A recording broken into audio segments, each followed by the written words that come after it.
सिर्फ 2 दिन इस्तेमाल करें, गुर्दे और मसाने की पथरी टूट टूट कर बाहर निकल जाएगी। अस्सलाम वालेकुम नाज़रीन, welcome to my YouTube channel Naveed Asiyat. दोस्तों, आज मैं आपके साथ एक ऐसी होम रेमेडी शेयर करने लगा हूं जिससे इस्तेमाल करते ही तकरीबन 2 से 3 दिन में गुर्दे और मसाने की पथरी मुकम्मल तौर पर बाहर निकल जाएगी।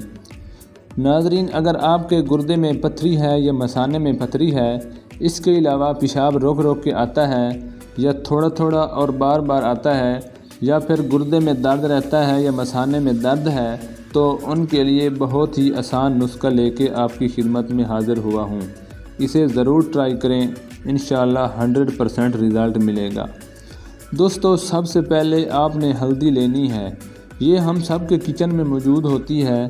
नाज़रीन, हल्दी को हम डेली सालन पकाने के लिए इस्तेमाल करते हैं और ये आसानी के साथ मिल जाएगी।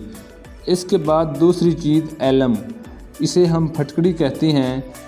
ये हमें पंसार स्टोर से आसानी के साथ मिल जाएगी। नाज़रीन, याद रखें, एलम को कच्चा नहीं खाना चाहिए। जब भी फटकड़ी को इस्तेमाल करना चाहिए, इसे पका कर ही इस्तेमाल करें। हल्दी और एलम यानी फटकड़ी को हम वज़न ख़रीदें। मिसाल के तौर पर अगर हमने हल्दी 50 ग्राम ख़रीदी है तो फटकड़ी को 50 ग्राम ही ख़रीदें। मिकदार कम या ज़्यादा नहीं होनी चाहिए। फटकड़ी को किसी तवे के ऊपर रख दें और नीचे आग जला दें। थोड़ी देर के बाद इसके बुलबुले बनना शुरू हो जाएंगे। जब बुलबुले बनना ख़त्म हो जाएं तो इसे नीचे उतार कर ठंडा कर लें। फिर किसी हवन दस्ता में डालकर यानी फटकड़ी को हवन दस्ता में डालकर पीस लें। जब इसका सफ़ूफ तैयार हो जाए तो इसमें हल्दी शामिल कर लें और इन दोनों को अच्छी तरह मिक्स कर लें।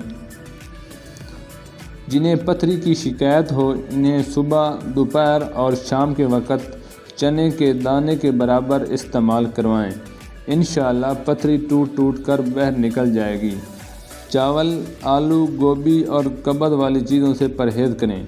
दोस्तों, वीडियो अच्छा लगे तो वीडियो को लाइक कर दें, हमारे चैनल नवीद असीयत को सब्सक्राइब कर दें और साथ ही दिए गए बेल आइकन को ज़रूर प्रेस करें ताकि हमारी नई आने वाली वीडियो आप तक पहुंच सके।